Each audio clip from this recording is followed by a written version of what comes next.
Hi, this is Don Matteo, and you are listening to the Orta No Btter podcast. Let's do this. Leeds are shit. We're recording, you know. Oh, shit. We're the good staff. I don't think we've got the personnel. You can fucking laugh all you want, you absolute fella. I think about things, that's why you lot are idiots. A melted version of a dick that's been shrink wrapped. The absolute elite shithousery of this. Good evening and welcome to Orta Btter podcast, season 6, episode 17. My fat PlayStation thumbs have really shafted me again tonight. So I'm joined by the ever-present Smarty and Gilly. How's it going, lads? I'm just seeing if I can correct this absolute illiteracy of yours. Yeah, I know. Yeah, it's Steve Brown's on it. I mean, we can correct it on YouTube, and I rename it when I upload it to Acast anyway, so it's fine. Steve Brown is very much on the ball there, Steve. Thanks very much. It was pointed out literally about 10 seconds before we went live. Thanks, Gail, for that. Appreciate it. Has it changed it for you? Oh, it has, yeah. It has, yeah. Let's start again. Welcome to the Orta No Btter podcast, Hey. season 6, episode 17, on a very, very cold Tuesday evening. Now, there is only one of us that's going to be enjoying this weather as much as an Eskimo, and that is Gilly. Gilly, how are you doing today? You enjoying the weather? Yeah, man. Right, so Smarty was gracious enough to invite me to join his pals for a regular game of football, and we went and we played. It's Tuesday, last night. I just had to double check. Now, this is how much things have changed for me recently. Over here, I have a brew, and right here, I have a whey protein chocolate peanut thing with creatine in it, and I've just had some fish oil tablet and some other fucking bullshit. But actually, I feel grand. Feel ace. And I've only been on this stuff for like a day, so I am sponsored by whey protein and creatine tonight instead of being sponsored by beer. But it is in a very, very fancy Modelo glass. I was going to say, when you showed it first, it looked like you'd thinly sliced a load of cucumber. If you turn it round again to the other side, it looks like further back, it looks like you've thinly sliced. I thought it was something there for a pint of spunk. Yeah. Nice. Yeah. Nice. Get that down, you. So, Smarty, is that a Manchester? It is not a Manchester mug. No. It is an Oasis mug. Well, I'm not having that. It's not Manchester. Come on. Gilly, schools out on that one. I mean, Smarty, how are the chocolate knees of Gilly holding up during football? To be fair, in Gilly's defence, it's not him with the chocolate knee at the minute. Really? When he's finished drinking his camel sperm. Oh God, it's not great, to be honest. It's not mixing very well. No, 'tis I. I'm suffering with a little bit of I think it's an MCL strain, but I'm soldiering on. I'm not soft. So he's joined us for the last couple of weeks, haven't you, mate? You enjoying it? Yeah, and we scored a pair of corkers between us, so not so bad. Not so bad. Don't tell the wives. That's you need to keep to yourself, lads. Don't be putting that on the internet. What happens on Mondays stays on Mondays. What happens at 5-a-side stays at 5-a-side. So it's good to see you, lads. Glad your knees are holding up, and Smarty, I hope yours gets a little better. I'm going to start this evening. Better. Let's not go down that road. Smarty, I'm going to come to you first about the Brentford game. Me and Gilly were on pretty soon afterwards. I think that was the most, instant podcast we've had for quite some time, bar the one. I was just about to say that. Luke and I jumped on so that you scabs couldn't steal our thunder. Having moved the main podcast, we jumped on that night. Don't worry, but that was an enjoyable one. Yeah, I'd imagine so. Smarty, I want to start with yourself.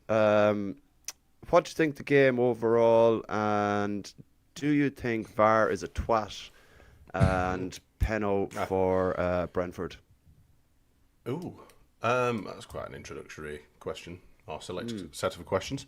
Yes, VAR is a twat. I think we're unanimous in that front. But yeah, I think Yeah, we'll do the game first. Enjoy the game. I thought we were very well worth a point away. I think we would have all snatched or, literally ripped your hand off for a point down there. Brentford, it's a bit of a tricky place. They're very, very good at home. It's London. He's probably gonna throw this fucking graphic up at me as well. Go on. I am for him to interrupt me. He's looking for it. I can see him. Anyway, yeah. So I'm in not. London. He might be. We were in We're in London, aren't we? And a cracking point. Disappointed that we didn't take more away from the game. I thought the first half were a bit of a snooze fest, if I'm totally honest with you. I did a little bit of. Are you kids still out in the OKB mention that? Just a T-shirt. Oh, and the Orta bit of mug, of course. Oh, look at that. There you go. Orta Btter. A good bloody size and all. You can get a chuffy good brew and eighth in one of these. Yeah, Not quite a sports direct, but it's bigger than normal. It's bigger than a standard mug. Yeah, it's pretty decent. Good for a good brew. So it's like Karl when you compare him with Jay. If you just, it's like comparing Jay to me. You look like a little halfling, half-man size. But if you click that little QR code over there, it'll take you directly to our site, the way you can buy said merch. This is the embroidered T-shirt that no one's bought, and this is, like I said, this is the Orta Btter cup with the feather, which no one else has also bought. But there are other things out there. We will probably roll a video for you to all gander at something that you probably won't buy. But yeah, it's good shit. Anyway, thank you. Good point on the road. Disappointed that we didn't take more from the game. Snooze fest in the first half. Thought we did well in the second half. Do I think it was a penalty? Absolutely not. But caveat that with camel sperm. Don't know. Don't caveat that with camel sperm. Caveat that with the Brentford opportunity, which, I say the Brentford opportunity, the Brentford foul which brought down Dominic Calvert-Lewin in the same sort of circumstances, which wasn't given as a penalty. So, a little bit of shit referee biased from the quality of referees that we've been subjected to over the season. So for the audio listeners, sorry, I just read out the prompt from Karl. He just threw up something that said camel sperm there. There is no camel sperm, only what Gilly was drinking prior to, still sleeping there. Anyway, so good point. Disappointed that we didn't take more. But at the end of the day, it's a point, so we're doing all right, aren't we? I think so, yeah. It's sorry let's for be that honest, rambling, nonsensical bullshit I just came out with then. That's okay. That's what this pod is all about, Smarty. Let's be honest. I think a point on the road there is pretty good. They've got the fourth best win percentage at home in the Premier League this season. So for them to come away with only a point, I might add, Herbert, if you are drinking the correct kind of tea, that being which is Yorkshire Gold, either variant is fine. Are we getting into this? Yeah, we're absolutely getting into this. 100%. There's no such thing as a two-bag cuppa unless you're drinking piss fucking arse shavings like Tetley. Or then you're going to need 2 bags. You're going to need 2 bags. Red Aldi tea bags or some shit like that. The only acceptable tea, as a Yorkshireman anyway, should be Yorkshire tea. I will give you PG tips because it ain't a bad substitute. But apart from that, you should be drinking Yorkshire. Everyone. Anyway. There you go. That's be all and end all. Absolutely. So yeah, just be all drink tea. I'd imagine so now. I'd say he's tried Yorkshire puddings anyway, so he's I reckon he'll be a coffee man myself, I think. Do you reckon? You hope he's a coffee man. That's it. That's what you're hoping. Well, he's a big centre half. He's good at air. So, although I would a lot faster, I'm more a road on than a deal. Yeah. So yeah, Smarty, you're right there. It is a good point on the road. They basically have, like I said, the fourth best home record for points at home in the Premier League, so that's nothing to be sniffed at. We've got a few shit takes, one particular about the game on Sunday that we will produce later. So, Matt, I want to come to yourself. There's been a lot of talk. Yeah. Is it Sunday? I'm just trying to be professional here a little bit, you know. It's not like you. Well, I've got no technical problems today. I've literally got 2 screens. I'm able to do said it now, haven't you? WhatsApp and all that, you know, so fuck it. So Matthew, where we're getting serious. Wow. Fark's come in for a lot of criticism about changes at the wrong time over the course of what has been an interesting 16 games. Do you think he got the changes right on Sunday at the right times, or was it more reactionary, do you think? So we did get a little bit into this in the B&C, and I think that there was certainly an element of predestined aspect to it, where it had been pre-planned before the game when they were going to make the changes and so on. I think that the changes, albeit he was trying to bring them on as they scored, but I think we needed Nonto on a little bit earlier because I'd seen the shape of the game changing. I think overall, you look at Chelsea and in the game at that point, you look at Man City, the changes made at half time. So I think he has the ability to do it. What he doesn't do is, I think we're looking for a bit more game management, and I think that's where he's coming in for some criticism, because sometimes it's been changes made on the 70th minute, and those changes have been at the right time. But is that more through the fact that it just happened to be at that time, and he were already going to make them at that time? But kudos to him. I think very at the other end of the scale, but very similar to whatever happened from the 42nd minute onwards in the Crystal Palace game, where we were eminently comfortable, 1-0 up, and then the fucking wheels came off, didn't they? Yeah. So if you remember that game, you remember Man City, and the difference from half time was just incredible. And that is his formation change and his substitutions at that point. So I think he needs kudos for that. And actually, if we get to the end of this season, if we've stayed in the league, I think that we'll look at that Man City game as the point at which things turned. And that was him changing things at half-time. Yeah. It was a brave move against City to blast out a formation like that. Yep. Especially being two... I think so. I think we discussed this. I think we discussed this last week, mildly. I think we just basically said... I think me, Jay and Luke... Would it be Jay and Luke last week? Yeah, well, we said pretty much the same. That it was basically a balls out, what have you got to lose sort of move, I think, more than being brave. Yes, but if it had not gone right, and we spoke about on, I don't think it was the B&C, I think it was the main afterwards, we spoke about the Leicester game when we tried to shoehorn Rio Ferdinand into a side where we already had Woody and Radaby, and we were 3-0 down by half-time against the Leicester side that we were odds-on favourites to beat. And it's because when you look at the personnel that we've got, and it lends itself to the formation of 3-5-2. It just does. The fullbacks that we've got are eminently capable of being wing backs, and we've got 3 centre backs that all look more comfortable actually in a back three. So it's great. Yeah. But we didn't know that at that time. I think it was quite a brave decision to make the changes at half time and to change the formation at half time, because if it goes wrong, that can run out 7-8, 9-0. And I think that, conceding that second Foden goal just before half-time, a lot of people would have been thinking, are we going to be able to keep this to 5? Not are we going to be able to get this back to 2-2. So changing it at that time, I think that is brave. It can be equal parts brave. That's his job. Equal parts balls to the wall, you know what I mean? So we can't forget at that point, it was pretty much, the axe had been swung at that point. It was only a matter of time before that axe came down. You know what I mean? So at the end of the day, it's kind of a defensive on his behalf as well, a defensive move, because he can say, well, I tried to change it up, and it didn't work. So the 4-3-3, why are you doing 4-3-3? Why don't you change it up? And it has changed, as so many of us did. Say we need to change. We need to adapt our shape to suit what our team should be, or the strengths of our team, should I say? And it did do, and we've continued to do so. Hasn't always worked. We've had to go back to a 4-3-3, and to some degree in some games. But I like the fact that we're playing both styles, that we're playing both formations, depending on whereabouts we are in the game, and it's working for us. So long may it continue. Fark's pulled the fucking rabbit out of the fucking hat, hasn't he? So and the players are digging deep for him. Yeah. They've done their bit now. The board need to back them now.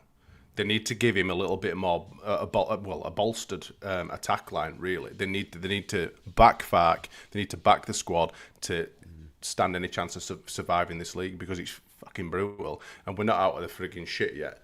We're 3 points above the relegation zone, but that can change in 2 weeks. Even a week. Well, maybe not a week, but we can certainly change in 2 weeks. We can be straight back in there as well. So we need to start now from after this next group of games, we need to really start pushing and creating a gap between us and the bottom 3. Yeah, I agree with that, man. Just with that, with the formation changes in mind, and the fact that we actually have a plan A and a plan B now. Willie has come on in all of these previous games, and he's been very impressive. Do you think is he done enough to warrant more game time? Perhaps playing down the middle alongside Calvert-Lewin in a way that Okafor perhaps did. If Nemec is out, I'm not if Nemec is fit, obviously he goes straight back in. I think because the formation is far more potent with the two of them in it. But do you think is Willie done enough to maybe knock on the door of the manager's office and be like, if you're playing Okafor there, he's a winger. You bought me as a centre forward when, well, obviously not bleeding fart, but he was bought as a player to play down the middle. Do you think is he done enough so far to maybe warrant that kind of that call, perhaps, Smarty? Yes, and equally no. Okay. I think, like you say, for me, you don't change a winning team. I mean, obviously we are winning, but we're not losing at the minute, And as I've just said, you cannot change the dynamic of that squad at the minute. As much as an effect as Nonto is having, you could quite equally say that the same about Brendan Aronson. This isn't a Brendan Aronson. Before the fucking sirens start going off.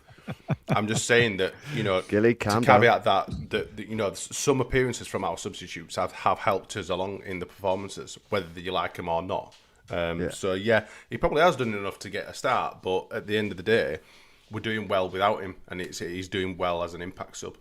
So, sorry, Willie, you're going to have to sit on bench for me for a little bit, Oak Love, until we get some injuries, which I'm pretty certain we probably will do. He's given Fark a lot to think about with his performances when he comes on, though, isn't he? And it's nice to see that. You could see it in his face. I thought when he put the ball in for Calvert-Lewin to put that header in, he looked a little bit kind of down after the goal went in. He wasn't as usual kind of legging it over and celebrating like a lunatic. But do you think is it kind of having a bit of an effect on him mentally that he's not starting and producing when he is coming on, Gilly? Potentially. I mean, he's still a young man. I know he seems like he's been around forever, but we bought him as a teenager. He's still a young man. And, any footballer's going to be frustrated by not getting game time. I think he's affected as much as anybody by the formation change. The fact is, Dominic Calvert-Lewin is absolutely crucial, especially with Metcher not being available. Ever more so, but even with Metcher available, Calvert-Lewin is so important to the way that we set up in this formation. So you've really got the width coming from the wing backs, the full backs, and you've got an attacker supporting Calvert-Lewin, be that Okafor, Metcher, Nonto, what have you. I don't think Okafor's done enough wrong to say because Nonto's done well when he's come on that he needs to be dropped, and that's quite unfortunate, I think, for Nonto, the fact that he got injured at the point that he did. But that's managing a squad. If you get injured, you've got to earn your way back, and he's got to do that. So he's done nothing wrong, but nor has Okafor either. And while Evan Nonto's having a positive impact when he comes off the bench, that's fantastic, and he's doing nothing wrong.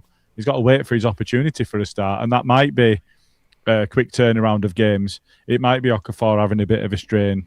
It could be any of that. It might just be a bit of squad rotation, but I think really it comes down to the best setup for the game, and DCL is going to start everything he's available for because he's on fire at the minute, isn't he? Yeah, I think so. Yeah. It is nice that we have a working plan A and B just on you mentioning subs and that. Do you think is Fark using his bench better now because he actually knows when? Do you think he has a bench? Well, this I mean, the only player. So Gruev could do a job because he did a job against Man City, didn't he? Gruev can do a job, but he's not going to change a game. Aronson's bullshit.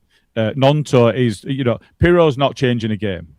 Pirro's somebody that you can bring on if you're desperate for a goal and will add a goal threat, but very little else, and that's why he's not getting any game time. So, Dan James is injured. We're looking very, very light still. I don't think he's got much of a bench. I think he's using what's at his disposal, and I think if we had any decent players, we won't be seeing Aronson. So you can't. He can't be criticised for that. And as Smarty said, Graham Smith tweeted the same at the weekend. these players and this manager, all the coaching staff, they're doing their absolute level best to keep us in the running till January. And then the owners have got to put up. They've got to get the finger out. Like, it's as simple as that. I think 2 players are definitely needed in January. Oh, you've come down. Didn't you say 3 before? I did. 2 to 3, to be fair. Like, Which but- are? I'll let Luke know about that, because you said 3 and he said I no did 2, say and now 3, you've yeah. said 2. Well, I did say 3 initially, like, but at the same time, I understand why Luke is saying 2. We don't want, we can't break the bank, and I'm kind of being over optimistic with saying 3, perhaps. But I'd like to see 3, but 2 is probably more realistic when you look at the long term. Like, Michael got one Just to give poll. me a bit of shit. Unfortunately, I the know. poll will be saved for the shit take, unfortunately, Michael. yes. So yes. it says, okay, we were having a poll tonight in the January window. You have one position to get. What is it? A 9, a 10, a winger, or a backup elsewhere? Get in the comments. If you had one and, position, well, he's asking us. So if you had one position to cover, which one? Who are you going for? I'm going for a 10, if I'm honest. I don't know where you Okay. play that 10. Well, this is the Because thing. In the three- 10 role, Where does, probably. where does it? 3-5-2, Yeah, but where does it fit in the current system? Fuck off. I think it depends who you're playing against. If we're at home, because I've been an advocate for playing Pirro more when we're at home, especially when we weren't scoring. We've changed things around so incredibly that who could have seen us scoring so many in that period against Man City, Chelsea, Liverpool? Who could have seen us getting that many goals? Come out with a positive frigging goal difference as well. It's out of that incredible. lot, I think. Yeah, It is that's incredible. crazy, isn't it? So before we got into that run, I was saying at home at least, I'd like to see Pirro starting because he's a goal threat. Now, actually, I've got no worries about Nemecha. He's had a couple that have been ruled out for marginal offsides and whatever else. There was that one that was a snapshot when he had his back to goal, and all of a sudden he turned and he'd hit it, and it would in back at net before anybody realised it was amazing. Yeah. He's got a great finish.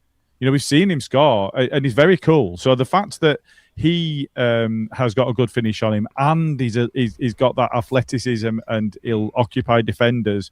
He's not as good in the air as DCL, but very, very few people are now. We've seen it. It can ruffle some feathers. It can but certainly yeah, occupy the defenders. He absolutely does. And so I think if you're playing a 10 and you're playing at home, and actually it's a side we want to get at, if you've got Wolves at Elland Road, I want to see a 10 and 2 strikers. And do you know what? Let's put them to the sword. And on that principle, because they're going to have to drop so deep against us, I think you can afford to sacrifice one of those flat free midfielders that we've been playing. Against the ESL teams that have got billion-pound squads, I think it'd be suicide to play a 10 and 2 strikers. So I think it might be difficult to bring in somebody that is a proper quality player on the principle, well, I'm going to get a game because of this formation that we're playing. But equally, having a 10 also opens up going back to other formations. We're not entirely reliant on the 3-5-2 anymore, and I think you can talk about that as well. We need that option because we've got Nonto, we've got Okafor. We can play without an out wingers instead of having Okafor central if we've got DCL in there. And if you've got a 10, it just gives you that additional layer of option that today we just don't have. Yeah, I think you're right. Like we risk at the moment we're hard to beat down the middle of the park, and you risk losing that kind of solidarity in the middle if you do bring in a number 10, because you're all of a sudden then you're risking that kind of 3 in there to be more creative. But if it's working for us at the moment, then I don't see an issue with it. If what's working at the moment, if we're on top of teams and we can then, like, if we're maybe 2-0 up or something and you have the option of bringing on a 10, that's a great option to have. But how many 10s do you know that are going to want to come in and sit on a bench? This is the other problem that you'd have. So it's one of them. Like I would personally like a number 10, but I can't see it happening. I really don't think we'll get one. I think it'll be more likely be a winger or another 9. If I'm honest, and it'll be a loan. I don't think we'll be buying anyone either. I think they'll try and do it on not on the cheap. I think that they probably. I mean, if they've got half a brain cell, which is questionable itself, but if our recruitment are actually doing their job, will they go for a loan potentially? Maybe a small fee for a backup striker or someone that can do a kind of a bit of both in between. Have the strike of Pirro and the dominance and the aerial beauty of Mr. Calvert-Lewin. That's certainly it's a very expensive player, that, and it's going to cost you a lot of money. I really can't see you spending a lot of money, so it's going to be a loan market definitely. But I think regardless, I think if anyone, people, there is a few started comments based on this January stuff, and I'm sure that we'll probably go into it a little bit later on, but they are there for you regarding. But I just wanted to bring this comment up made by our little fellow in the comments called OKBJ. This is, I think, if we get a couple more results, players will be looking at us a lot more favourably in January and thinking, I fancy a bit of that, and I absolutely agree. I think, looking at the atmosphere, the fact that we've turned our results around, yes, it's early days or whatever, but we are looking probably a little bit more favourable for these players or potential loan candidates. They might look at us and think, actually, yeah, that looks like a good place to be. So, and they look like they're fighting for it, and they look like they're playing some good football. We are playing some good football, and we're putting in decent performances against very, very good teams. Yeah, it's an attractive prospect. Yeah, it's just a case of maybe trying to get the right player in for the right price that's willing to come in and potentially just, be a bit part player in certain games and stuff like that, and that's Scooby makes a point on that. Scooby says even if he buys his 10, playing for months, admittedly they'd be in place for next year. I genuinely think if you buy a 10 and we don't play them at all, then they won't be with us next year. Because we'll have gone down. That's what I'm saying. I don't think we will. I really don't think we will. I think if we are still in the Prem next season, we'll probably go big on another right winger, a centre forward, and maybe a 10. Yeah. I don't think there'll be much chopping and changing in centres. Yeah. Well, exactly. Of course it does. But those are the big signings. That's where we need improvement. Because we all said, Dan James, as much as I love the guy to bits, he ain't good enough for this league. Not to be a starter, really. He's effective at the moment. Yeah, he's effective, but like we all said about Aronson, he's one of them sort of players that you don't mind him being a squad player. You don't mind him coming around and running around like an absolute tit. He does. Yeah, you don't like him, and that's it's a fair comment because he's a bit shit. He's not the best in Aronson, but he does a good job. He does a good job of hurrying players, of pressing, and he's got loads and loads of energy, and he picks the performance up regardless of whether you like him or not. Other players feed off that, and Nonto is the same, and he has been impactful this season. He has, obviously he has. Yeah. So and James does scare defenders. Even at this level, Dan James does scare defenders because he changes their setup because they drop off a little bit rather than leaving the space in behind. Because whenever we've got Metro and DCL, they're fighters, they're warriors. They will go up against anybody. And now that I've seen them play for us, I'm not worried about that because I think they will occupy anybody. But what they are not blessed with is out and out pace. Yeah. Dan James is all pace, so they can leave big spaces in behind while ever it's DCL and Metro up front. They can't do that with Dan James. They can't do that with Nonto either because Nonto's fast. Well, we saw that Okafor has got a bit of pace on him there. He latched onto a back pass by Brentford. What I mean? Did. And good effort and a fine save by Kevin Kelleher, to be fair. Yeah, I said that a weekend actually, didn't I? Because I'd said actually he's not the quickest over the ground. I don't think he's the quickest with the ball. His feet are so quick when he's got the ball. That's his attribute. And he kind of stands defenders up and then drops a shoulder and he's gone and they really struggle with him. But he is fast over the ground. He's just not fast. He doesn't use that pace when he's got the ball at feet, but that means that he's got better control over it. So, it's not me knocking him. I agree with Sly 2.00's comment here. He says James has lost his speed, not the same anymore. I agree to a point, but people have said the same thing about what's his name at Burnley, Kyle Walker. He's still faster than most players in the league. Did you see what he did with Strike?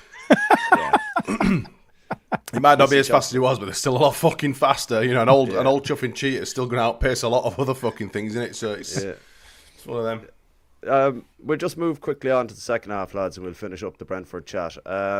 Smarty, I want to come to you about this. How was VAR not looked at that? Well, I did mention this when you asked me about the hour penalty. And they did. They did look at it. They did look at it, and it's just bullshit, isn't it? How is that not happen? How have they got away with that? Like this is the thing. It's like this is why VAR is fucking wank, and this is why the most of the referees in the Premier League are wank. It's all down to interpretation, and he didn't whistle for it. Referee hadn't called it, so we can't intervene. It's fucking bullshit. I hate football. I fucking hate football. I would much rather be in the Championship, genuinely. And this is us being decent at the minute as well. I would much rather us be in the Championship, but I know it's not sustainable, so we've got to watch this fucking dog shit every week. And it's fucking heartbreaking and infuriating in the same measure. I hate it. Yeah, I fucking hate it. But it's just one of them, innit? You know, you just got to get used to the bullshit, unfortunately. The reason I brought that up there was because I was trying to do my IT thing here on the laptop while you were talking and try and get that loaded up and all that. Like, so it's, you just wanted a bit of padding, did you? I went to all that effort, so I'm fucking definitely mentioning I know what. the bastard. I'll trigger Smarty. That'll get us a couple. Yeah, of seconds. that'll get us a couple of seconds there. It'll be sound. Finally, Matt, Dominic Calvert-Lewin 4-4. Has people's opinions changed, and did the board know what they were doing? So I think because you like the board. Yeah, big fan. Cheese board.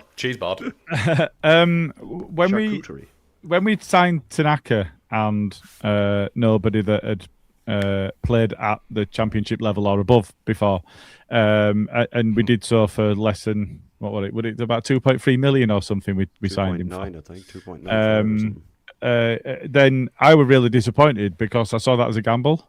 I saw this the same way. Now, it does seem that their gambles tend to pay off. I mean, albeit, I think Tanaka's been quite poor recently. Now, we spoke about that at the weekend as well, and I think he's coming back from injury. We've mentioned that some players need a little bit more time to get back up to speed. Actually, he surprised me that it's him that might need that. But I think he's been off the boil somewhat recently. But we saw how good before his injury. We saw how good he can be at this level, and we saw how good he was last season. I think that the issue, and Metch is out at the moment, and the point's just been made. I think it might have been Richard Hogan, but I can't see it now. The reason that we've managed to sign those players, especially on a free, is because they are injury prone. Now, so were the fullbacks that we signed, and then Bogle and Firpo played pretty much all season. So even DCL's come out himself and said he's not felt this good for a long time. He's fit and fighting, and I mean, it's famous last words now. He'll probably get crocked on chuffing on Sunday. But I think the DCL especially, it's break the cotton wool out. We absolutely need him. Yeah, we do. And which none of us would have ever said. No. At the start of the season when I was like, really? Dominic Calvert-Lewin? Who else we're getting? And they were like, look, none of us can sit here and say, none of us can sit here and say we're not guilty of that. We all sat here and we're like, fucking hell, like what are they doing here? But like, to be fair to it, I think we all said, actually, as a squad player, as someone to come on, and then not a couple win, which we all knew we were really, really good at. We're like, right, okay, sound. Who's next? And there was no next, and it was like, oh fuck. Yes. It was. It was exactly that. Pretty much it, wasn't it? And there is a real argument to say that if I mean, it's not even an argument. If he keeps going like this, he's going to the World Cup. Yeah, he's in the Premier League and he's scoring regularly. And who else? He's the top scoring English Premier League player. So it's mad, isn't it? That? It is mad. But he's not going to play if Harry Kane's available. Something happens to Harry Kane, we're screwed. So there's a real argument for him going. Don't show up in frigging tournaments anyway, that big galoot, does he? Fucking pish-ass bastard. It's just a second. I mean, no. I will. I was going to say, Rooney never really used to show up in... You're muted, Karl. Rooney never used to show up in big tournaments as well, but he's probably one of the best English players that's ever lived, as Rooney. And Kane's a very good player as well, but he just goes missing in tournaments, doesn't he? And so me and Gail have talked about this a few times. He's not an exciting player to watch. He's functional. No. He scores goals, and it's a real skill, I think. It's a real talent to score shitloads of goals and still be boring, but he achieves it. Yeah. The thing is with him now at the moment as well, I've been watching a few highlights here and there. You get them online or whatever of the German league, the Bundesliga, and he's dropping very deep to start creating play as well. So are his legs going a bit, lads? And should DCL be kind of on that plane just on the off chance that he's shooting blanks? I think if it were his legs going, he'd be asked to stay on the defence, wouldn't he? I think he's just being asked to do a different job. He's going to do more running if he's dropping deep, isn't he? Yeah, I guess he is, but at the same time, you want your main striker kind of up top, making sure that they're on the end of things. And if he's dropping too deep for England, then that could be a worry for you. I don't like Harry Kane, mate. Yeah. I don't like him. I think yeah, don't float me boat, don't Harry Kane. I'd much prefer Ivan Toney or someone at that point, a few years ago when he were absolutely doing bits. Not now, like not now, no, not now. I mean, But I'd have Ivan Toney at Leeds. I would have Ivan Toney at Leeds. I said this to some of my colleagues the other day. I says we want an Ivan Toney, someone like him who's got a bit of everything. I'd have him now. Yeah. He's only about he's still in his 20s. I mean, I know Karl had put him out to pasture. He's in Saudi. Saudi somewhere like that. But I'd have him now. But Karl, you talk about Harry Kane or his legs going, he's dropping deeper. You want your main man up front to get you the goals. He's got 18 goals in 14 games and he's got 3 assists along with him. He's not doing so bad. No, I'm not saying that. Like, just he's doing all right. I just think he just slows. He slows our attack down, doesn't he? Yeah. And obviously having a fucking bear witness to Southgate ball, which would, oh my god, fucking just AIDS for the eyes, wasn't it? Christ, it was shit. Heavy, it was so fucking shit. It was like watching fight football in its first season. God, it were boring and dull. Fucking hell. Only decent stuff that we used to put up were frigging watching Rutter and Somerville doing a little bit. Other than that, it was absolutely fucking Z's. It was just dross, knocking Z's it? out. Oh, Christ. Yeah. I used to yawn. I used to physically actually yawn whilst watching it in the stadium. Did you? Oh, mate. Come on. Hell. I used to sit, right, and I never do this, right. I used to put my fucking leg up on the chair in front of me and watch it like that. I used to watch it like that. Careful about saying sit. You're not allowed to sit in South Stand. No. You didn't actually sit. I know what you mean, but you didn't sit. No, I didn't sit. He leaned on his leg.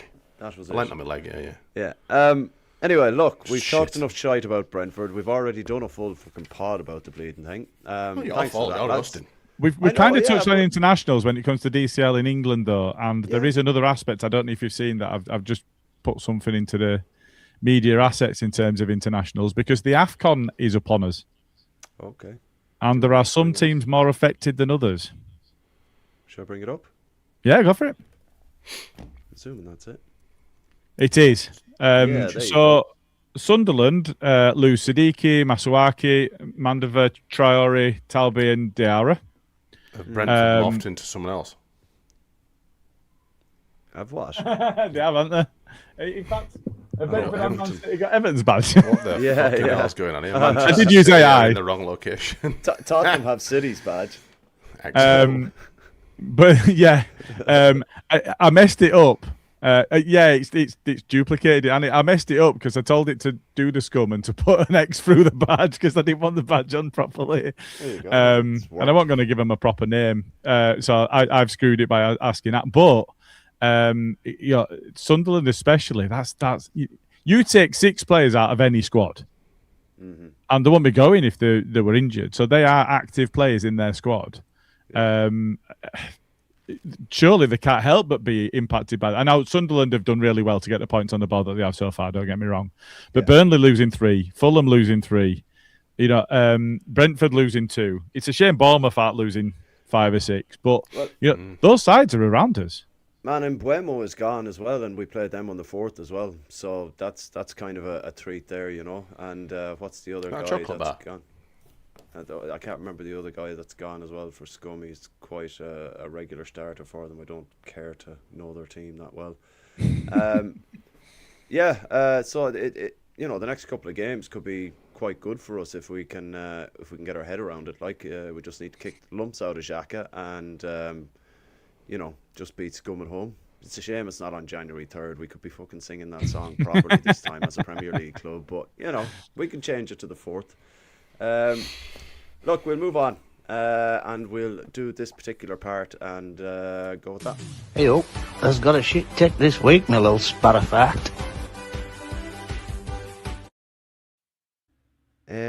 So this seems to be. Would you go a bit Scouse then? This seems to be quite a popular part of the pod. Gilly, can you do the poll for it, please, if you don't mind? I Or suppose. are you technically gifted enough to do that? I'm just wondering, I'm gifted enough. I'm on my work's laptop, so it depends on whether I've allowed access to it. Because it's me that decides whether it can. I should be fine, yes. Sound okay. So we have a few. There's a couple that are a bit random and stuff like that, but we'll go with it anyway. Enough to get your teeth into and pad out your podcast a bit more. Pad out my podcast. It's our podcast, you bet. You're the host. It's yours. It's your pod today. Right, shut up. So we've got Can't speak. Renato 2468 on. I think that's Reninto. Reninto, not Renato. Close enough. Hey. Close enough. Fucking shite again and again. Game over. I don't know how you want me United. to put this into a poll. Fucking shite, man. That defending, absolute shite. Game over. Another fucking away loss. Fucking useless wankers. I think that's the most I've sworn on a pod in a consistent manner for a long time. I would probably put that in the Paul Gilly as Reninto rant. Yeah. Or you could put rant. Renint. Renint. 2468 rant. This fucking Egypt clearly turned the game off before the second half started. or just 16:02. It's so just your classic just before reaction, we isn't it? scored. It is, yeah. Classic reaction. Just fucking, put your ass in fucking gear and take your brain out, stick it up there, and just start tweeting fucking shite. We've all been guilty of it. That's why I don't tweet during games to that anymore. Extent. Yeah, but he's just a bellend, isn't he? He's clearly a bell. He's clearly not watched any of the games prior to the Brentford game because he'd have got shite again and again. Yeah. What have we been? Where in the last 3 games prior to the Brentford game? Granted, the first half against City, but ever since then, fucking got points in games that we didn't expect. I mean, to that get at all. frigging that assist, that pass through before the score, was absolutely top quality. To be unlocked. I mean, that's what we're missing. But to be unlocked by a pass like that, it's like, oh, friggin' hell. But yeah, it would. And to be fair, it took a deflection when it was scored as well. So it's not like they've absolutely ballooned one from nowhere. Yeah, I was also saying to Gilly as well on the main part, or on the B and C. I don't think if Biol gets a touch on that, I think Perry saves it with his foot, which is just unfortunate. But then I was saying to Gilly as well, it's like as a defender, you want to get some part of your body on it because if you don't, you're going to be looked at as in not making a fucking effort for the ball. Will you actually get your shit together? So it was just purely unfortunate, So that's that one, Gilly. We've got this one. I think this is aimed at Calvert-Lewin, a few salty Everton fans. Why are people still banging on about DCL? He wanted to leave, he's gone, who cares? Now concentrate on what we've got. Yeah, not great, but strengthen in January. DCL will be injured before then anyways, so irrelevant. The reply was, fucking babies. If you leave Everton and do even half decent, people ask for you back. 5 goals. Scored 5 goals and he's fantastic. He's at Leeds for a reason. No one else wanted him, his wages or his ego. I don't think Calvert-Lewin's got an ego, if I'm being perfectly honest with you. That don't fit with what I see in him. That's totally the opposite of what we've seen so far. Now, I don't know if it's a case that he's trying to prove a point and whatever, but I've not seen any of that so far. At all. Depends, doesn't it? I mean, we're with a new relationship, aren't we? This is his ex. And they'll have a lot more dirt in him, like us. Like Bamford's. Turned out to be a little bit salty about his departure and stuff like that. Some of the stuff that he's come out with as well. So it's. Was it? Yeah, a little bit. He's had a few pops at people in interviews and stuff. No, not majorly bad. But then again, I haven't seen anything from DCL. But here you are. You've got Everton hell.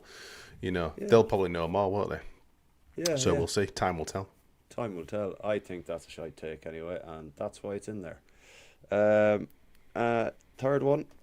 I'm sorry, but the G-Tech Community Stadium should be the name of a leisure centre, not a Premier League club. Well, for starters, it's not the name of a Premier League club, you stupid prick. They're a League One club at best. That's why. Some Leeds fans are still living in 1972. Some Leeds fans don't even care that they are a fucking yo-yo club. So, in the whole time that we were down there, we've gone up, stayed up for 3 seasons, gone down once, and then come back up. I can't say that constitutes a yo-yo club. It's not Norwich. We're not Norwich. You know, we're not Burnley. You know, We're not not far those away, though. teams. Southampton. Down again. I mean, yeah, And Southampton and Leicester. one and, more down and up, and I think that you can say that, but a couple of relegations Norwich is only so did it difficult. twice. Norwich only did it twice, up and down twice. You know, Burnley have done it, you know, it's pretty much the same sort of numbers. You would class them as yo-yo clubs. So we are really only one relegation away from being classed as a yo-yo club. Yeah, one relegation, I would say. it's Yeah. a shit take With it, because we haven't done it yet. So fuck them. You tell and him, Karl. Go on. finally, this is from a couple of a scum fan here. He's like, United don't give a fuck about Leeds. Yeah, we do, mate. We fucking hate Leeds scum. I don't know if that's a shit take or not, but I just wanted to put it in there because it just shows that no matter what. I think the shit takes that Ryan Clark in it that's saying there that word, don't give a fuck about Leeds. Yeah. It's just bullshit in it. I think he's just pissy that he sounds like Ryland Clark. Well, yeah, we could tag him in it later and call him Ryland Clark and see what kind of a reaction we get out of the prick. Just tag Ryland and abuse him. I mean, he's a What are you gimp doing because he's got a commenting kiss on in between football his for? two names. He's in got his a handle. what? He's got a kiss in between his two names He's- in his he's- handle. Oh, His I didn't even handle. notice that. It's like he's leading a double life. Two people. So yeah, Soy they're boy the 4 Clark. shit takes of the week. Poll is live. How's the poll going there? Is it How's it all right? going? Yeah, have you got Literally it up just and- gone live. Nice. So get yourselves in the comments in the comments there and get the poll. Fucking on. listen. I'm going to defend you here, Karl. It's not like saying, Karl, these are a bit weak. We wouldn't have had fucking any because no one tags the chuffing account in. This section of the You all podcast know the is about account. to become fucking completely And dead. to be fair, because no one, we don't see you. So I was on the ball today. I said it quite early that I am your finger out, struggling Bryn. to find them. So, Bryn, sort your fucking head out, get more shit takes. And it is easier to find them when we're not doing well. Yeah. We'll say that as well. Yeah. If we were There getting is. battered, there'd be plenty. There would plenty be, when yeah, we're doing well as but well. There was absolutely shitloads last season. Fucking hell, some right belters. Bryn is so good at winding people up. You'd think he'd be able to fucking fish in a few shit takes. I don't see him on there very much, though. No. To be fair, I don't. I've said this, and I think I think I speak for most of us. We don't tend to go on there much anymore. I think it's a fucking cesspit. It is. It really is. So shit. I find myself happier from not being on there, just I just completely go on there. avoiding it. I'll have a look every now and again. Every now and go on again, there I and mean, see like hashtag. Normally I used to live on Twitter like, oh, what's people saying, and get involved and start calling people fucking virgins and bedwetters and all them sort of flannels.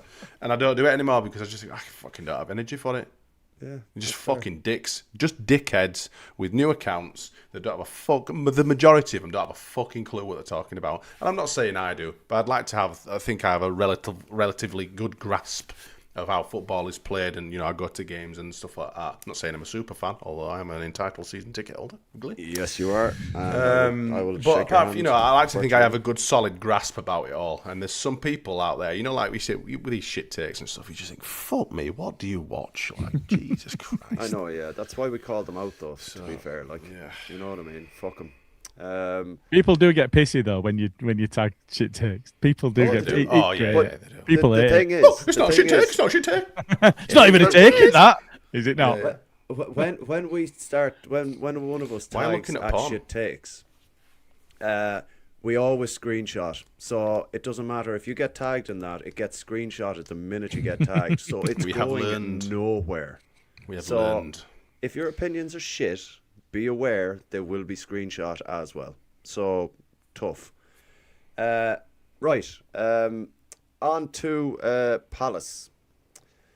Smarty, I'm going to come to you. It's at home on Saturday evening at 8 o'clock. Fucking madness again. But I'm registered. Jason blind, Webster says, lads. I'm registered blind, lads, and I think I'd be a good fit for VR. What do you reckon? Do Sounds you it. have a Can't be any firm worse. grasp on how football is played, or are you ruled by your bias? No, that's the Can't next be any question. worse, like, because if can't you be any are, worse. then absolutely you'll be more than capable of running the shit show that is VAR. Yeah, Stockley Park, all that shit. Get in there, man. 8 Sorry, o'clock Karl. Saturday night. It's going to be a very Liverpool-esque atmosphere, I think. People will be on the sauce all day. It's Christmas. We're going to be loud, potentially drunk as funk, and You might be. I I'm fucking looking probably after will myself. be. I don't Me care. and Gilly are exercise and stuff. You know, we take creatine and have camel sperm drinks. Boring. with Fuck whey off. protein in. Talk about the game and not about your ego. Come on, sort it out. Sort it out. Come on. Fucking, I asked you a question. What do you think it's going to be like? Do you have hope for us against Palace? They're playing quite well. Glasner's a good manager. Saw today. Now this could disrupt them a little bit. Saw today, post online, he's not signing a new contract and it ends at the end of the season. Do you think will that have a negative knock-on effect? No, not at all. No. I think them sort of clubs don't give a fuck about that. They've had quite a big turnover of managers, aren't there, in the short last 10 years or so. They've had quite a few, so I don't think that'll have any effect on them at all. They've not had a manager like that though. True, You but know, they've to be done upset all about right for the losing. last few seasons. Palace are a relatively solid Premier League club. They're up and they're down. You know, 1 minute they'll be challenging for Europe, next minute they'll be scraping bottom at league. You know, gurgling around the plug hole. But I think they're a very good team. I think you know they're one of the best sort of teams to actually watch because they do play very very good football. Thought you were making an effort, Smarty Saturday. Yeah, I will do. But obviously, fucking, you know, I'm just trying to wind up this fucking delicate flower here. Ask you a question. Can you answer the question? But yeah, I do like Palace. I think they're a very very good team. They're very good going forward, and I think that Strauch will probably get fucking dicked on numerous occasions. You reckon? That's just to give. Oh yeah, fucking hell, mate. He turns fucking slower than milk. That fucker. He's gonna get absolutely left for fucking or sent for a spa weekend, guaranteed. I'm not saying. Of him, do you reckon? I'm not saying that you know we're gonna lose because I think we will be competitive, but he will be absolutely showing up a few times. Will Strauch, especially if it's a 3-5-2. Yeah, 100%. Yeah. And I'm looking forward to it. I'm looking forward to a good game. Not him being dicked, obviously. All right. I'm looking forward to the. I'm looking forward to the game. It'll be a good game. And the Palace fans bring some good noise as well. They do, to be fair. They travel well, don't they? And they can bring their flags. R.I.P. Bryn. Savage destroyed. He's fucked in it. He's absolutely fucked it. Bryn's already angry, and it's not even fucking Wednesday yet. He's already angry. I can already hear the Saturday night chat in the Peacock. Bryn going off his fucking nut because Strauch's been done about 14 times. Oh, Gilly, can you check that out? While if you have a chance. It was a question mark. So Palace had 4 players they could lose for the AFCON, and it was still unconfirmed. So three of them, I can't remember who the other ones were, but 3 of them were confirmed not going, and there was still a question mark on Sarr, which is why I didn't feature in my update because we didn't really know. Doucouré, I can't remember the other 2, but Doucouré was in there. And Sarr was still a question mark. He played for Senegal, but I don't think that were confirmed. Yeah, well, Roland Butternubs makes a good point here. We need to hopefully we do better than our last home match against Palace because whatever happened at half time, it completely fell to fucking pieces. It wasn't even half time. It was the 42nd minute. Yeah, it fell apart in the run up to the half time, and then half time happened, and it was just fucking abject afterwards. It was awful. Absolute shit show. Gilly, did you manage to get a ticket? Not rubbing it in now by any means. I just want to know, did yourself and Gail get tickets? Yeah. Yes.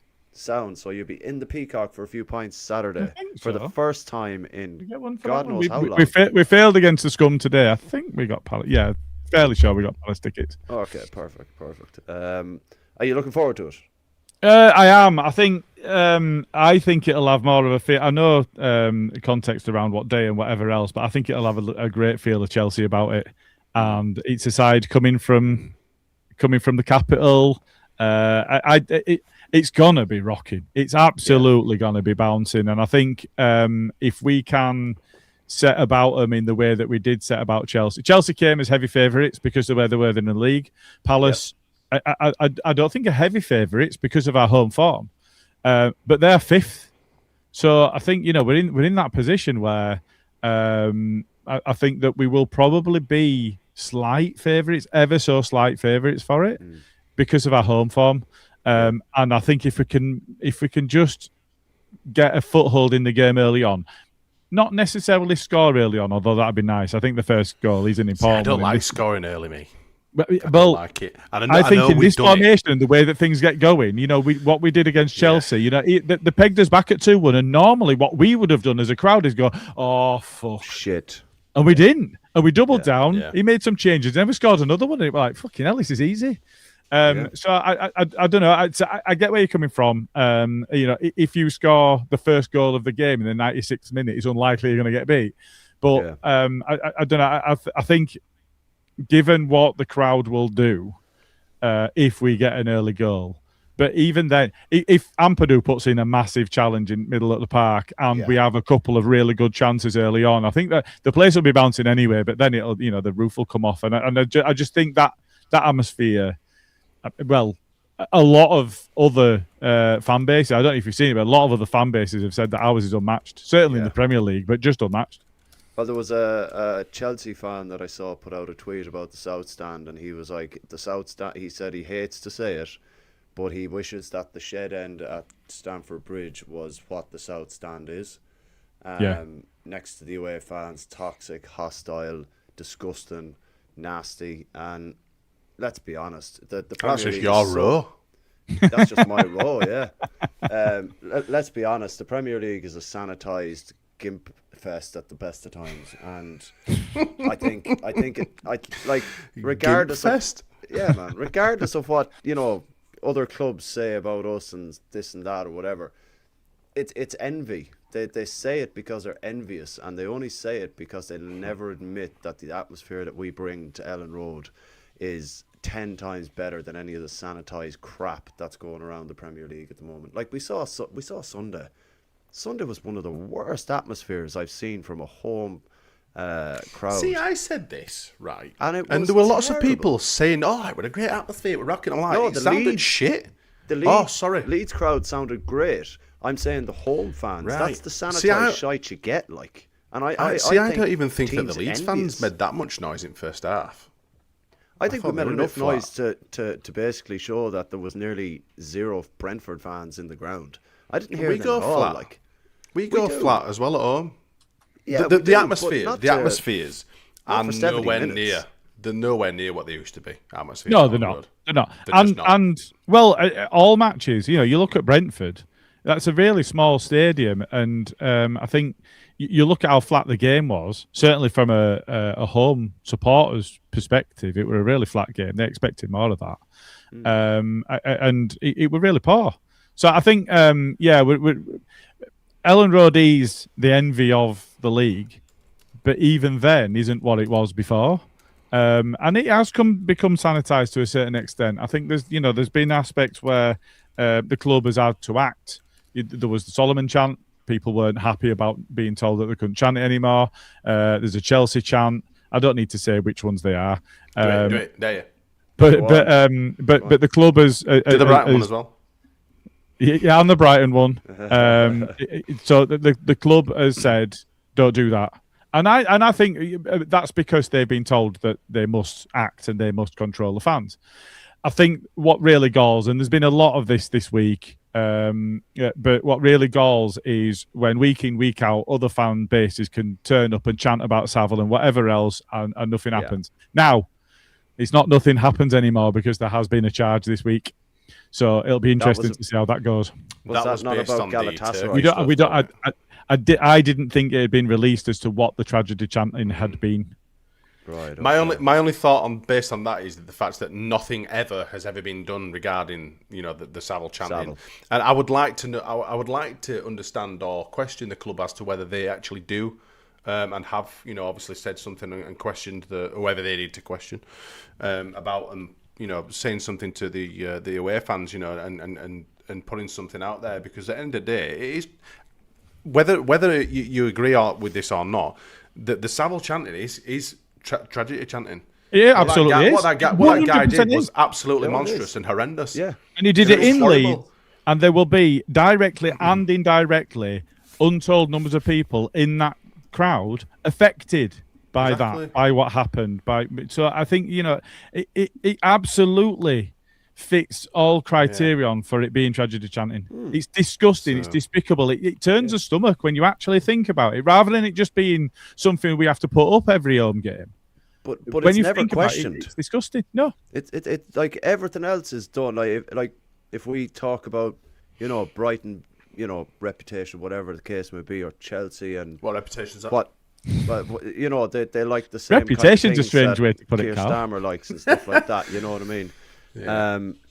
We have to put up with that, and it's not fair. And I think if we're getting punished for saying stuff, then you need to put a stop to that. It can't be 6 of one, half a dozen of the other, and they're all right. Like, it's bullshit. Like, no, and this is the thing, and it's one of them things, and you know what it's like with football chanting.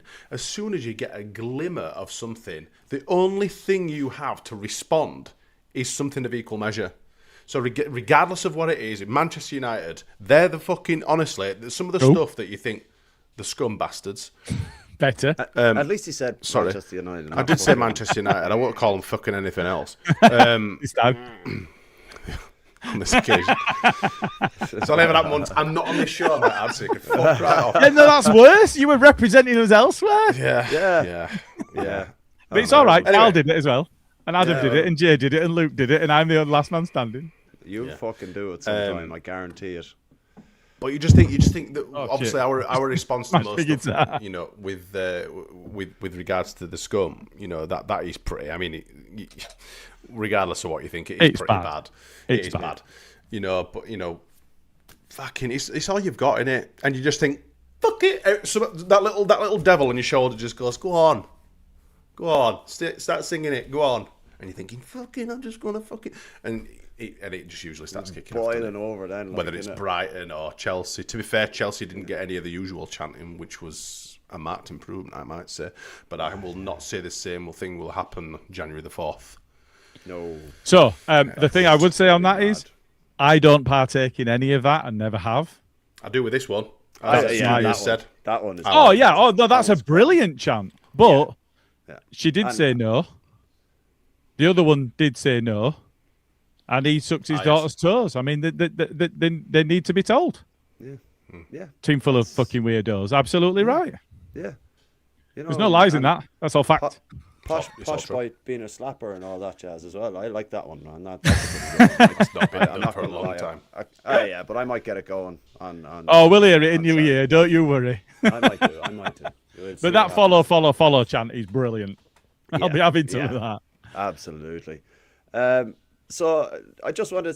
I know we don't do predictions anymore, lads. But what are you going with, Smarty, on Saturday? Oh, bloody hell! Yeah, put you on the spot there, out of nowhere. Bam. 2-1 Leeds. Go on, Smarty. That's the stuff. Gilly. 3-1 Leeds. I think it's a very similar shape to Chelsea, and I'm hoping for a 3-1. I was going to go 3-1 Leeds myself. Now, I'll be perfectly honest. Well, fuck you. Get your own answer.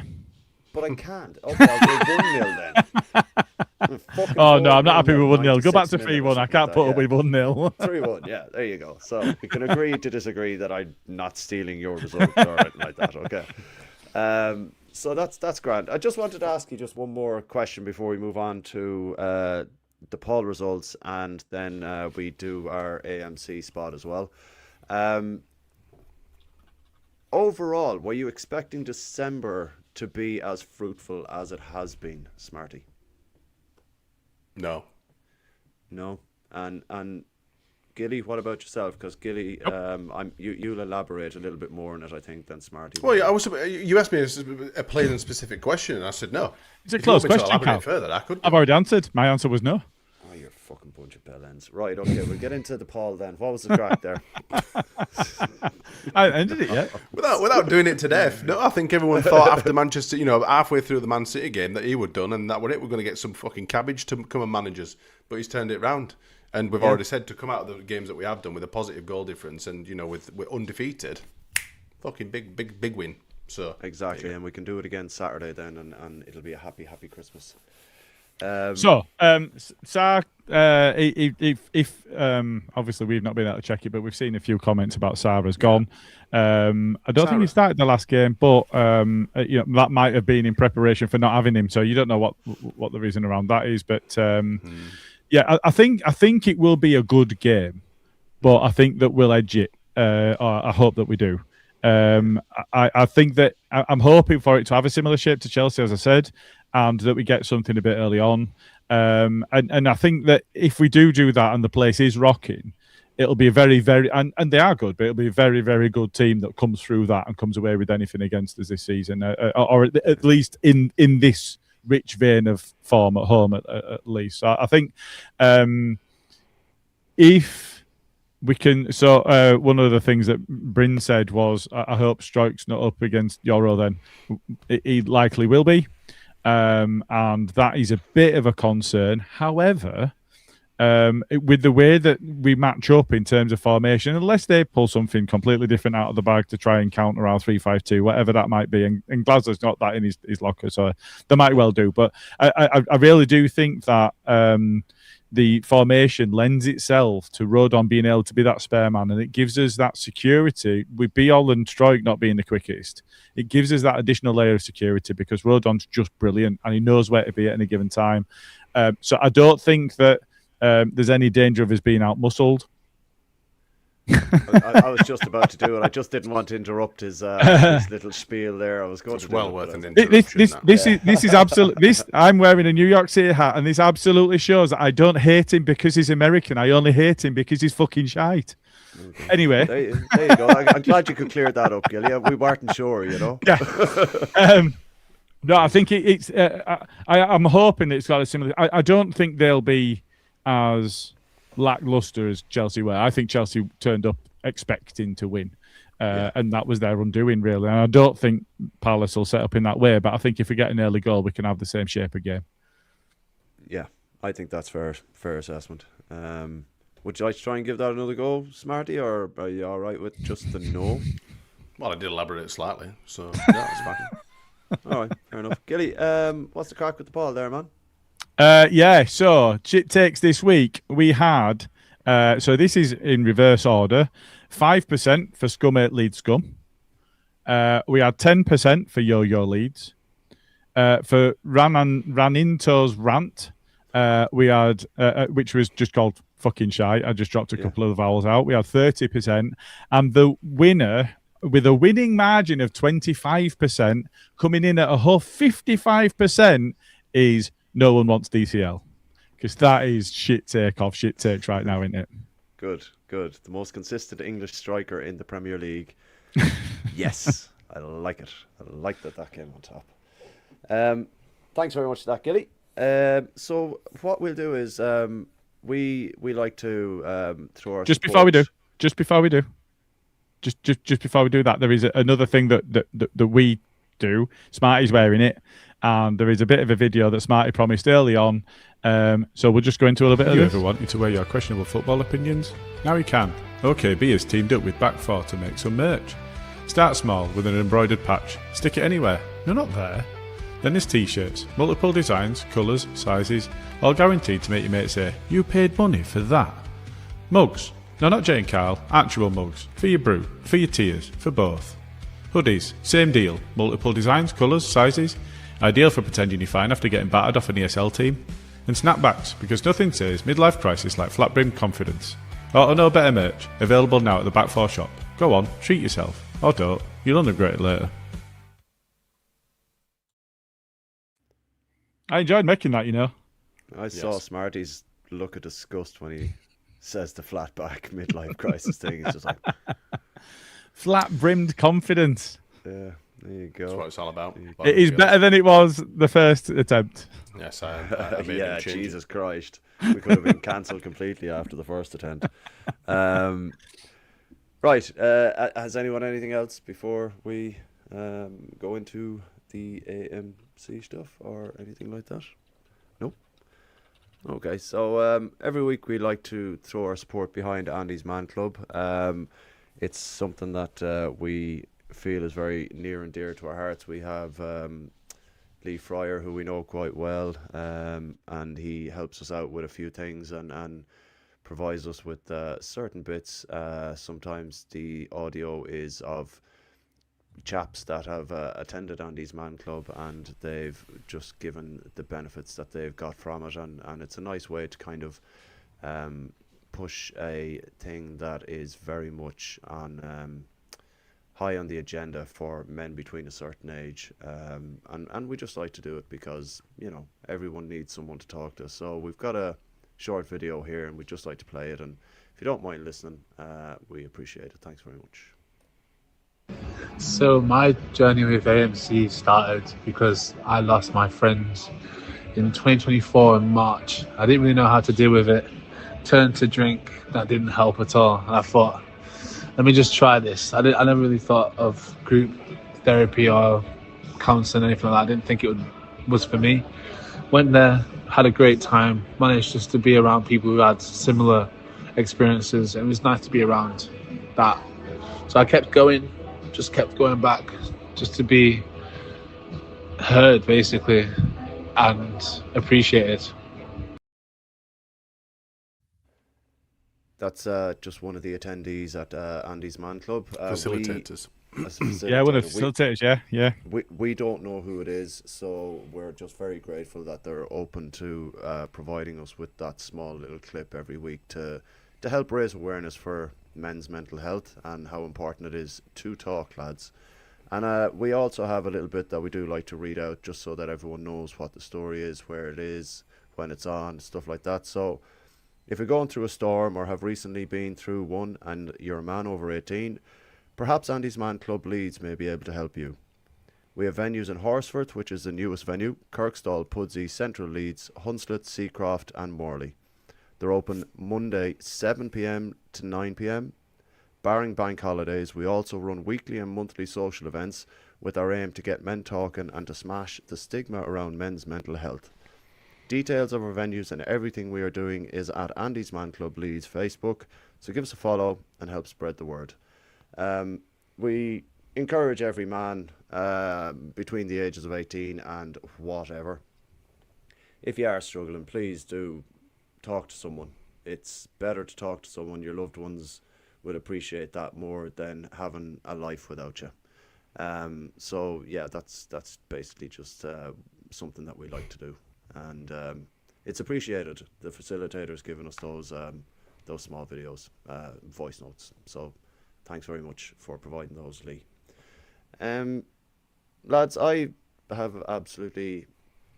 Gilly wanted to say something as well. Yeah, just one other thing as well. I was just going to ask. Yeah, no, just while we're on the same subject, actually. So I just wanted to take a moment as well to just send some love to a friend of the podcast as well. Joe spoke really openly recently about some challenges that he's been dealing with and he's been experiencing in his life. And I don't know if you've seen any of the content, but he showed a lot of courage being able to speak in the way that he has about those challenges. So we wanted him to know, and anybody else listening that might be in a similar place, that you're not on your own. This time of year is really difficult for some people as well. It's not just the standard challenge. There's additional challenges sometimes come around this time of year, especially if you feel like you're on your own. And sometimes you can be in a crowded room and still feel like you're on your own. It's not physically about being on your own. Talking about it matters, and talking about it also probably helps a lot more people than you'd ever realise as well.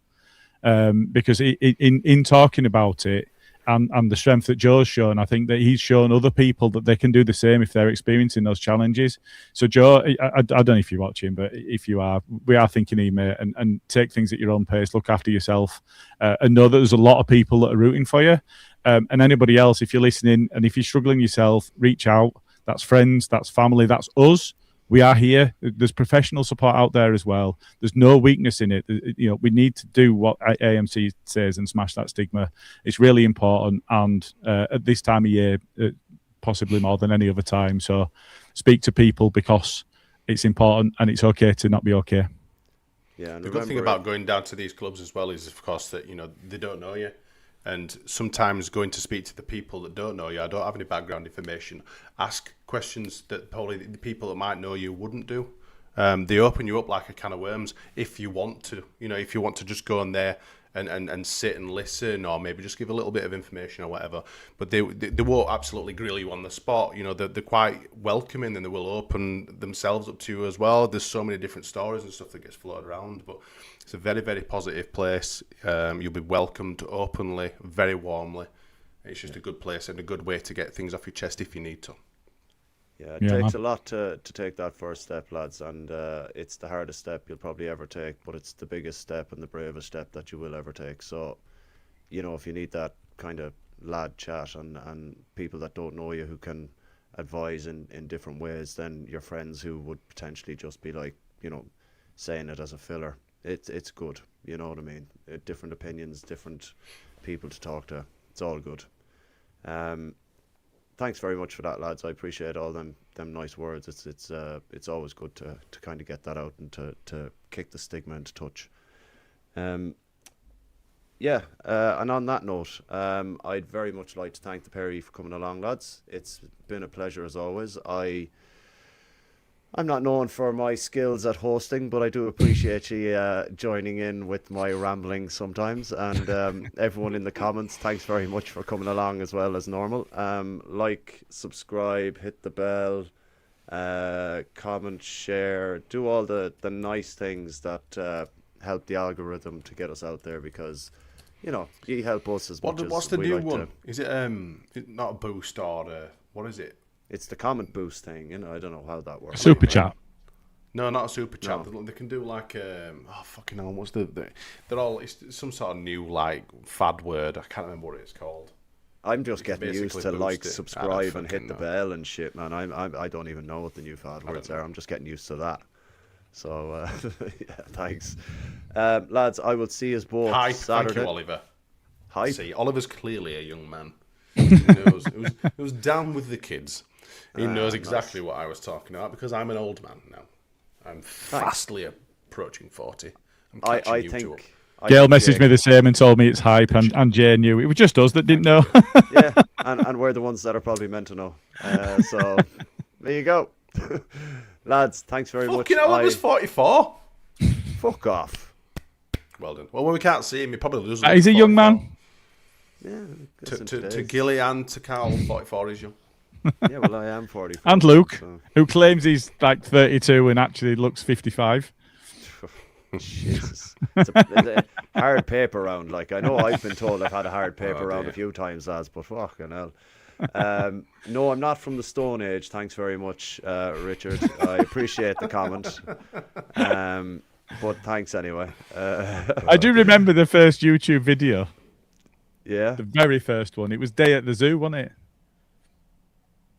Oh, yeah. Were you still in your 30s when we started this podcast, Karl? I was, yeah. Well, it must have been because I was. Yeah, it's 6 years, 6 seasons now, isn't it?